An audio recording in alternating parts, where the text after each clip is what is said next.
Hey guys, this is EckhartsLadder. Hello and welcome to another Star Wars The Mandalorian video. Now before we get started, major spoilers in this video for the most recent episode of The Mandalorian, that's chapter 13, The Jedi. So if you haven't seen that yet, or at least if you haven't seen it yet and you don't want to be spoiled, maybe come back after watching because we are going to be discussing in depth things in that episode and the rest of the season. Let's get started. So one of the major revelations of last episode is the fact that Grand Admiral Thrawn is confirmed to have survived the events of Star Wars Rebels. Now, we all pretty much knew that was the case. There's no way characters like Thrawn and Ezra will be killed off screen, but there certainly was some question of when those characters would show back up. I mean, there's no reason why they couldn't have, been moved to the future or something else. They were thrown into hyperspace. Weird stuff can happen, but we know that Thrawn is active now in this period after Endor, which is exciting for me because this is very similar to the time period where he came back in Star Wars Legends and waged his war against the New Republic. Now, could that still happen in Star Wars canon? I'm really not sure. Probably not to the same extent because you'd think it would have been mentioned before this point if there had been this major conflict and there's this disarmament that the New Republic undergoes and whatever else, but still. We know for sure that Thrawn is back not only because Ahsoka is presumably looking for him and she says that Thrawn is the Magistrate's master, but also because we see the emblem of the 7th Fleet, Thrawn's old forces, on some of the HK droids which were present in the last episode. And if we look at the clues of what's going on, it seems that Thrawn is not only back, but he's trying to reconsolidate his power. Let's look back at what the Mandalorian and Ahsoka say when speaking about the Magistrate. First of all, her family was killed during the Clone Wars, and she rose to a position where she would exploit planets to get resources which were used in fueling the Empire's war machine, and in particular the Starfleet. If you look at the planet they're on, which is called Corvus, you can tell that the exploitation of resources is already well underway. There's obviously major ecological effects on the planet, and during a few scenes, if you look in the background, you can see that there is in fact industry pumping away. So it seems like they move on to this planet, they set up mining facilities or whatever else, and they strip it of resources and they move on. So Thrawn is probably doing this to help get himself back on his feet, to help create a force so he can do whatever his goals are, which are, I'd say at this point, pretty much unknown. So when I first watched the episode after seeing the Thrawn reference, I've talked about this before, I figured that Thrawn would just be name dropped in the show and that his appearance would be saved for other material, maybe the Star Wars Rebels sequel series or something similar to that. But after watching it a couple times and really thinking through a lot of what I've seen, my opinions changed, and I actually do think that Thrawn will appear in The Mandalorian, maybe not season 2, but at some point. So I want to talk about why I believe that, and later on how I think Thrawn could fit into The Mandalorian without taking away from the show too much or,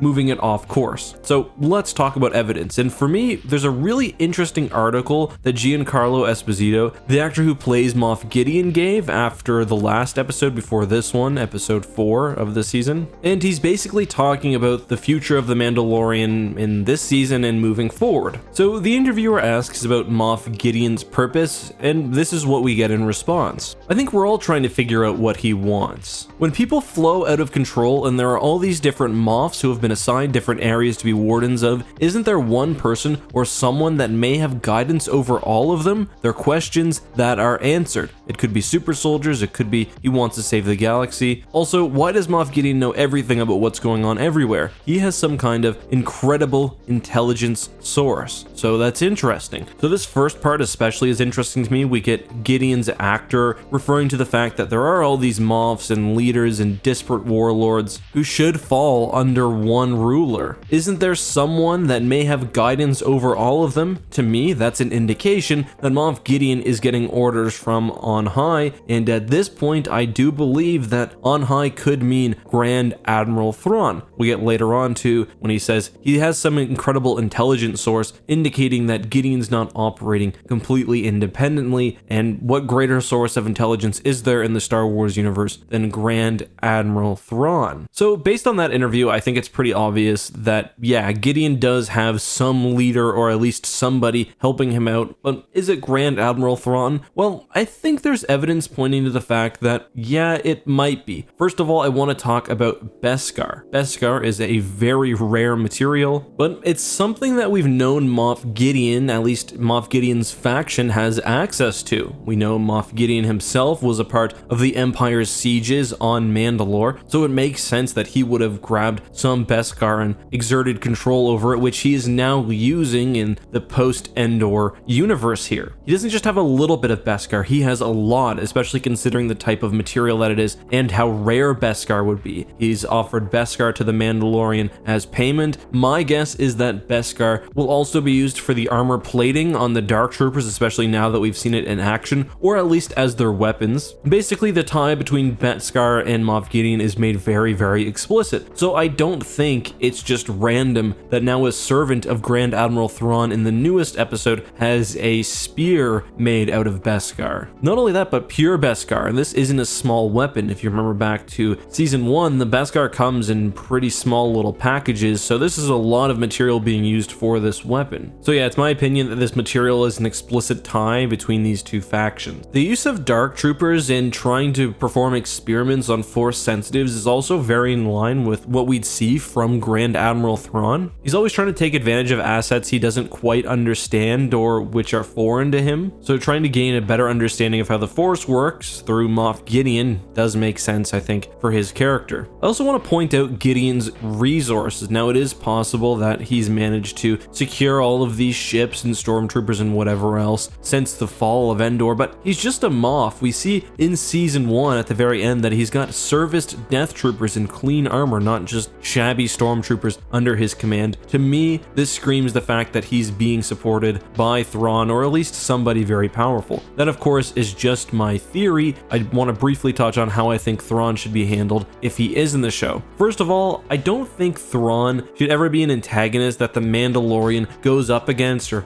fights in a fist battle or anything like that. I think that's obvious, but I don't think this should be the show that deals with Thrawn's fate, for example. I want the Mandalorian to be a story about the Mandalorian. If Thrawn is going to be present, I would prefer it as sort of an all-knowing enemy who's kind of busy doing other things, but occasionally has to put a bit of his attention towards the events going on in the show itself, almost like we see with the Emperor in Star Wars Rebels. I think Moff Gideon should be the antagonist for a while, but we also have to remember the Mandalorian's goals. He's not trying to defeat the Empire and restore and protect the New Republic. He's trying to protect himself and his son, so maybe once he defeats Moff Gideon, that's enough to remove his entanglements with the Empire. Then the fate of Thrawn is saved for another piece of media. But again, just my opinion. Let me know what you think, and let me know who you would choose to play Grand Admiral Thrawn in a live action version of the character. I'm guessing he's not coming to this season because we probably would have had some casting rumors by this point, but